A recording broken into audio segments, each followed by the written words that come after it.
it's not always the easiest, but generally we've been pretty good at doing that, and then use a fairly neutral dosage, just to give a little bit of that sweetness to cover the acidity. Yeah. But there's a lot of nuances, is what you're saying. I mean, the champagne is sparkling That's wine. Okay. You can say that. It's a complicated, intricate process, to say the least. Yeah. And was today your first pick of the season? Second day. We started yesterday. Yeah. It was interesting. I'm sure you guys have seen with your vineyards as well. This July was just terrible as far as the weather, just being foggy and dreary and cold. We initially thought that the harvest was going to be early, and then July came along and it just slowed things down, like really parked it. We thought we'd be picking almost 2 weeks ago. I kind of had earmarked the 1st of August. Well, here we are, the middle of August, and we're just getting started. So so we're excited. It's the winery's 39th harvest. So we've been at it for a little while. Myself, my predecessors, and your husband, Stephen, back in the days was consulting. So hi, Steve, I see you over there. So it's been a fun run. We're glad to get things started, And you guys have had really different weather than we've had up here. Even today, it was 91 when I left the winery. And when I got out of the car down where you are, it was like 74. Yeah. It was crazy. We haven't had the amount of fog that you guys have had down on the coast, I think. Yeah, we've been socked in, and because we're 3.25 miles officially from the beach front to the westernmost edge of our property, which, the majority of is within 4 miles of the ocean. So that fog is on us, and like today, like you saw, is if we just get a little bit of that ocean breeze, we're kind of the first ones to inherit that, which is a good thing. So it's been hot and sticky. Yeah, I think the sticky is the part that's throwing us really off. Yeah, last weekend was really crazy. So I have a question. I see you have like more than a handful of sparkling wines on the website right now. And when at what point do you make the decisions on which lots of wine go into which one of those bottlings? Do you have specific areas of the vineyard that always go to the same wine, or do you make those decisions later after fermentation? For the most part, later, although we have one block, which is the last of our original old vine plantings from the Maison d'Hôtes era that you talked about, actually the vineyard right underneath the pull into the driveway there. That one is designated to 2 of those sparklers. One is the Cuvée M. We call Cuvée M. It's a traditional blend of 50% Pinot, 50% Chardonnay, and it usually has the longest time aging time. So that block lends itself from a Pinot Noir standpoint to that. The rest of it is actually going to, believe it or not, another sparkler that we're going to come out with, which incorporates a lot of a barrel fermentation, which is not typically what we would do. So that block also is going to that one. But to answer your question, the rest of them, we're watching them along the way, but they really don't get their assignment until the tail end when we're putting the cuvées together. Yeah. Well, that answered another question I was going to ask about barrel aging, but most of it is neutral stainless fermentation and aging, and then this will be a new. Yeah, it's interesting. Like, it's all. Yeah, for the most part, you'll find the stainless steel being the preferred choice. It keeps the wine tighter and brighter. Although I will say my father and I and our vineyard manager at the time, 5 years ago, we had a chance to go to France and go to Krug. And Krug is a stalwart producer, of course. Well, their methodology is to use a fair amount of barrel fermentation, actually quite a bit of barrel fermentation, and then store it in stainless steel after the primary is done in the barrel, and you just get this whole different richness. And so we said, you know what, let's give that a try. And so 3 years ago, we started our first vintage, which is still on tirage. It's still aging. And so we'll see. So far, it looks pretty cool as far as how it tastes and whatnot. So. Well, I think people like to explore their sparkling wines too. So it'll be something for people to drink. And do you guys ever hold back a vintage as more of a sales question, you know, to release it later? And the reason I ask is we were at a place up in Napa pre-COVID, and they were releasing a 2008 that I think maybe they had released back in 2011, but they were re-releasing it. And do you guys ever do that? Because that's an interesting concept, but not very cash flow friendly. Yeah, no, we haven't done it on purpose. So I mean, we have done it because we've had basically some remnants of a particular vintage that, for one reason or another, we kept it behind for some purpose, and then that didn't happen, and we've released it. Maybe not as old, certainly not as old as you said it was an '08. That's pretty cool, but you know, maybe 4 years old, something like that. And that too is a whole different aspect of sparkling wine, because sometimes it's nice to be able to show people that, you know, quality sparkling wines can age, you know, just like a big red or a Pinot Noir or a super fine Chardonnay. And so that's always a good opportunity if you have some older wine to do that. And the bubbles help the aging, right? I mean, this is back to me not knowing much about sparkling wine and having not made it.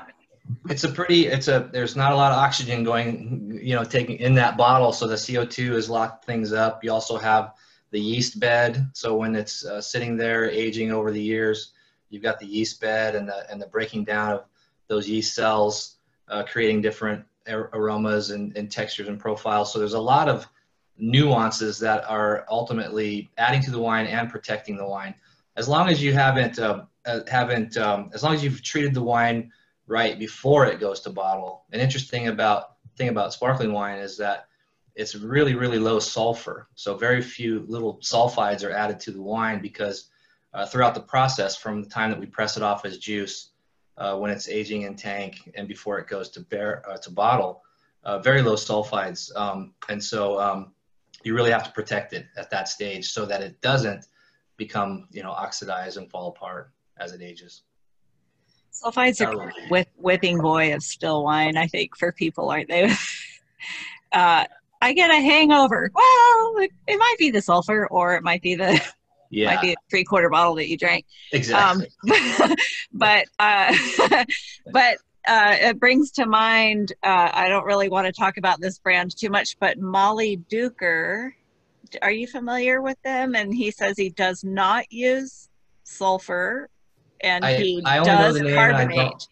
Okay, yeah, I don't know the winemaking, so I can't really speak on it. But yeah, they use gas basically, and there's a Molly Duker shake, even in a bottle of Syrah. Okay. You open it, shake it, cork it, shake it again. It's very strange. Release that CO2 that's in there. Yeah. Yeah. I mean, there's science to it.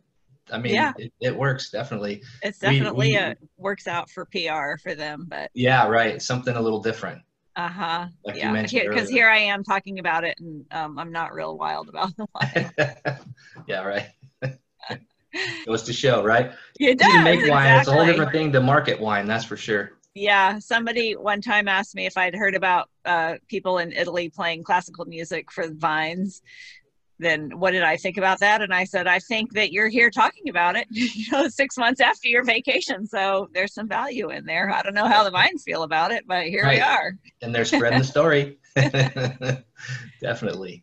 And then for the wines that you're making there, Laetitita is all Arroyo Grande Valley estate?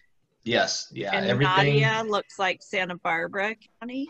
Yeah, that's correct. So the winery recently sold about 1.5 years ago. The previous owners owned 2 vineyards. They owned the Laetitita Ranch, also one in Santa Barbara County up in the mountains of Cuyama. And so the Nadia brand was built around the grapes from that ranch in Cuyama and Santa Barbara. And then the Laetitita, of course, was 100% estate grown here on the property. And so even though the ownership changed, we continue to have a contract for the Nadia wines, the grapes, from that ranch. So we'll be able to continue on with that tradition as well. So. And a little side note about La Colline Vineyard. down below me are 2 bottles of 1996 Stephen Ross Pinot Noir La Colline Vineyard. Really? Right on. Right on. I don't know how much was made because it literally predates our accounting system. It's so long ago. Wow, But it'll be anyway, interesting when you crack that, if you crack it. Yeah. I will have to talk Steve into that. He likes to hold on to things. Yeah. So, and you're, how many acres do you have planted in the estate in G? Right now it's about 282. At one point in time, it was closer to 600. Over the years, yeah, it's big. So the ranch is, the actual estate is 1,900 acres. And so it kind of surprises people if any of our friends listening have driven by on the 101, you're really just seeing that western edge of it, and then it shoots off to the east and up to the north. And it's, quite diversified. So yeah, so at one point in time it was quite big, frankly too big. There were too many acres there. And then over the last 20 plus years, in recent years, those original vines kind of expired, got old, got some viruses, et cetera, and they just needed to come out. So now we're down to 280 acres of really good, strong, viable vines, of which 3/4 of that is Pinot Noir. Nice. And how many different Pinots do you make? Too many.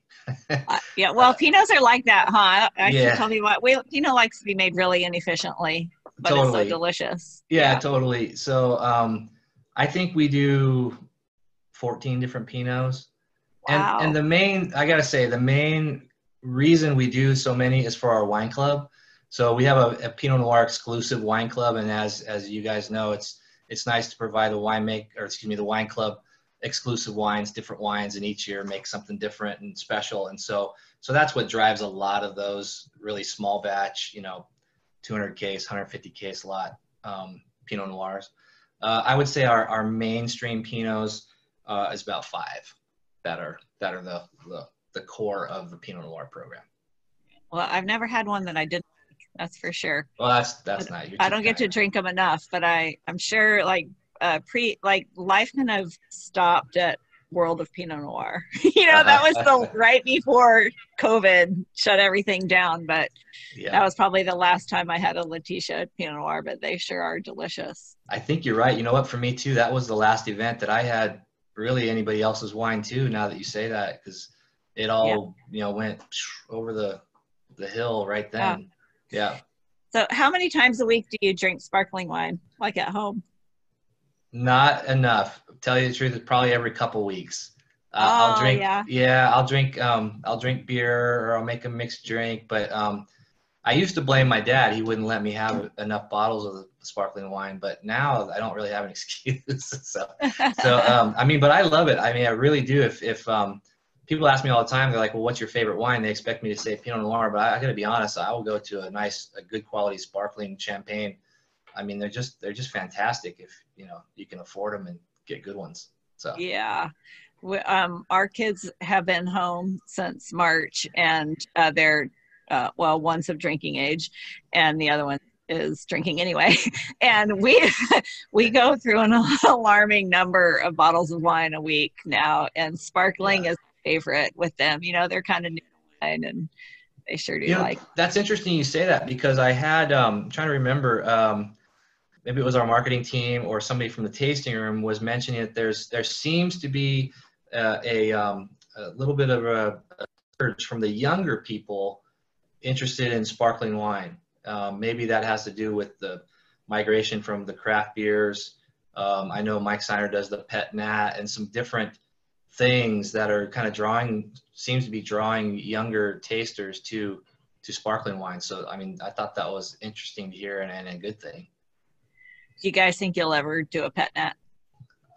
Not on purpose. We'll leave that to Seiner. That's his deal.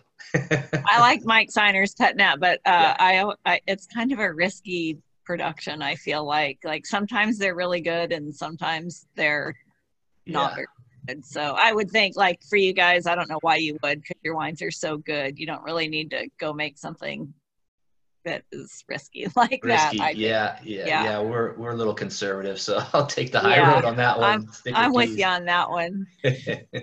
We can't sit here on the Central Coast without talking about the smoke out there right now. And like, what do you think about this with where we are in harvest? Yeah, I would kind of like scratch our heads and say, well, what's next? You know, we had the rain, last weekend and thunder and all that stuff. And now we got the smoke hovering over us. And I have to be honest, having primarily only worked with the two ranches as mentioned, fortunately, we haven't had a fire close by. So I haven't had the experience of working with smoke tainted grapes / wine. I know that some of my counterparts within the company have from up north. I'll say it's not pleasant. It's not nice to, on top of the humidity and then breathing it, and a long safety meeting this morning with our workers. Exactly. And then we got to wear the mask on top of it. So it's pretty miserable. From the wine standpoint, I think it's still light enough to not be a concern from a smoke taint standpoint. But I'm really surprised at how much it's just sort of laid in on top of us. I guess it's just the lack of wind to blow it out. Anything that I know about a vineyard, I pretty much just heard someone say.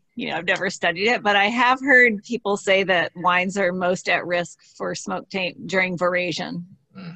Yeah, and that now that things are kind of ripe, we don't want ash on them, but and it's not good for the picking crews, but the grapes are a little sturdier now to stand up against smoke taint.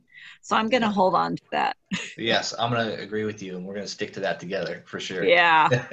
I mean, we'll see. I mean, this could it's so windy around here normally that we could wake up tomorrow and this could have blown off. But, yeah, you're absolutely right. It could just be totally gone. Maybe take some of the humidity with it if that happens. Yeah. That's the other part of the humidity has been creating challenges in the vineyard just from, like I said, it rained last weekend, and then with the humidity sticking around, it's kind of a prime mildew pressure, botrytis pressure situation. So, that's something we're keeping our eye on too. Yeah, that's more of an issue. And yeah, it's kind of crazy. That is Mother Nature though, every year. Yes. Well, not every year, but sometimes she just likes to keep me up at night worrying about. Yeah. It seems like the last few years she's been a little more active a little more creative than others. Yeah. We've had a string of challenges, but that's what makes each year special, right? Well, we spend some time in the summer, this summer in particular, going up in Sierras, and for most of the Sierras, there's been no wood fire at any altitude, to try to keep the risk of fire down, because it's been a dry year and because they want to keep firefighters safe. And then we get this random lightning storms that light these fires. Mother Nature just saying, yeah, you thought you had it, but didn't have it. Nice try. Yeah. There was one other question I wanted to ask you, and are you guys making the coupe wines there now? Yeah, so I'm not making them. They're made here at the facility. So my counterpart, Blake, wines for coupe. So Vintage Wine Estates, who bought Laetitita about a year and a half ago, a few months prior to that, had purchased the coupe brand. And so yeah, we're making them here at Laetitita. And I got to tell you, it's pretty cool because coupe is a stalwart heritage brand, to say the least. I mean, when you look at Central Coast brands, there's just a handful of them that have been around as long as, your guys' brand and Laetitita and Bob Coupe, et cetera. But to have those and make them and then still work with some of the same vineyards, even though I'm not specifically making those wines, obviously I see the grapes and taste them. And so it's kind of exciting to have them in the house. Yeah. And is this the first vintage that they're made there? Second one. So 2019 was the first year we crushed grapes for coupe here at Laetitita. That's exciting. Yeah. And it's a good brand to be around, It's a good vibe. Yeah. And it's kind of nice too, because you have Laetitia's that's got this Pinot Noir, Burgundy, and Champagne sparkling wine thing. And then you've got the Rhone feature of, specialty of coupe. So we kind of have a nice balance in the cellar as far as the two brands. When the grapes come in, just having a whole bunch of different wines, talk about tasting wines at night, now I have the opportunity to taste all kinds of awesome coupe wines and others as well. So, yeah. And what are the varieties that go into Nadia? So the Nadia wines primarily are Bordeaux wine or varieties, so cabs. We do a couple of, well, 2 single standalone cabs, but then blends, more red blends.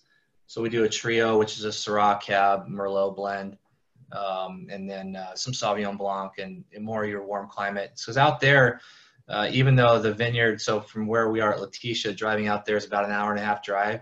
You go from the beach, essentially at Laetitita, to 3,200 feet up in the Sierra Madres up there. So it's high desert, so the Bordeaux's do really well up there. So so that's its main focus. Nice. I didn't realize it was that high. I knew it was warmer, but 3,200, it keeps it, you know, we're not talking East Side Paso. Exactly. Yeah. Yeah. Yeah. So as you drive out the 166, it's deceptive because you almost feel like you're kind of just getting lower and lower, like you're almost going to the desert, but actually you're just climbing all the way up. You hit the 33 and go even higher. And then you're right, you get much more of a big swing in temperature, especially, at the night. The diurnal swing is pretty big. So it lends itself to that kind of high mountain, growing condition. Keeps grapes happy. Yeah, for sure.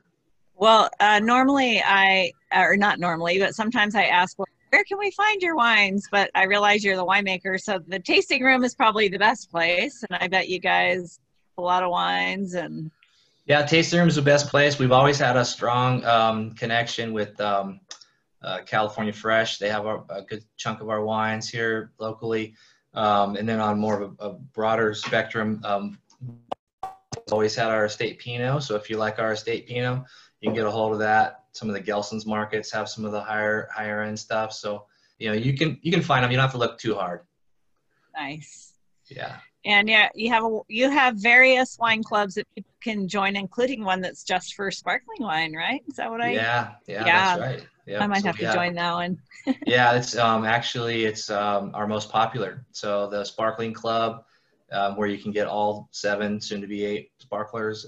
Then we have a Pinot club, and then we have a mixed club, red and white, and then we have a mixed red. So if you just like red wines, so yeah, we try to cover everybody's palates. And when I was out there, you looked like you had a great setup of picnic tables up above where people can stay really spread apart but still be under an umbrella. And yeah, that's been the challenge for a lot of our friends with tasting rooms, is just having enough space to be outside. Fortunately, we've got different little nooks and crannies that we're able to put tables like you saw. So if anybody wants to come out, they're more than welcome to. It is reservation only at this time for the most part, because there's still quite a few people just wanting to taste. So, call ahead if you want to come out, but there's room for people. Yeah. That's what I feel like most of the wineries are reservation only, but it's not because it's so hard to get a reservation. It's just so we can keep people safe and spread out. Exactly. Yeah, that's right. Well, does anybody who's on have a question for Eric before we sign off? We're getting to our 30-minute mark. Hi, Owen. Can you hear me? Yes. I hear you. Many years ago, Weird Harold Osborne, maybe the original winemaker Stromsburg, opened a magnum of sparkling wine. And it was a long time ago, and the wine was 20 years old. And he poured it in a glass, and it was so fresh. And it's the whole thing, Eric, you were talking about carbonation, the CO2, it's a good preservative. And therefore, you don't need other preservatives like sulfites.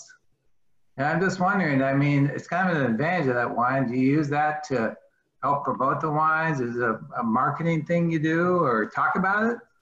Not as much as we should, to be honest, because that's a very good point, because a lot of people, like you were saying, Paula, some people are like, when I drink champagne, I get a headache and it must be the sulfites. Well, no, it's actually probably not that. And to your point, Steve, we should do a better job of marketing that as a low sulfite wine. We actually just had a marketing meeting recently with our team to the president of the company wants to promote more low sulfite wines. So the sparklers will definitely be a part of that for obvious reasons. Yeah, it's a good point.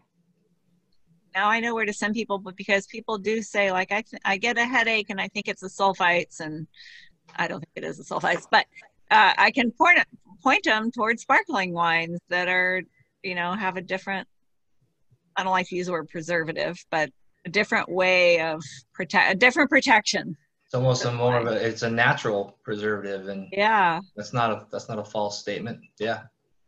Well, Eric, is there anything you want to throw in before we sign off? No, I just think it's a pleasure to be on. I know you work hard on these weekly Zoom meetings. I'm glad people get to join in and talk with winemakers, hear us talk, and also being a part of the Slow Vintners, as I still call it, the Slow Yeah. Coast group. We all need each other, and we need our fans out there to continue to support the wines and the wineries, and don't be afraid to try new things. As long as it's from the Slow Coast Collective here. Yeah. So anyways, but no, appreciate it. And it's nice to be on here with all of you guys. Thank you. Well, I have a like Steve. Oh, you have Bart, are you waving or do you have a question? Just waving. Okay. In our business, Steve is always the front man, and I've always been the back whisperer. But I have super fun doing this 501 show, and it will continue. But we are going to go from weekly to bi-weekly because my winemakers are starting to be occupied doing things like making wine. So we're going to take next week off, but we'll be back in 2 weeks. And I hope everyone signs off from here and goes and drinks something delicious and eats something wonderful because you deserve it. Ciao. Awesome. Thank you, everyone. Thank you, everybody. Thank you, Paula. Yep. Thanks, Eric.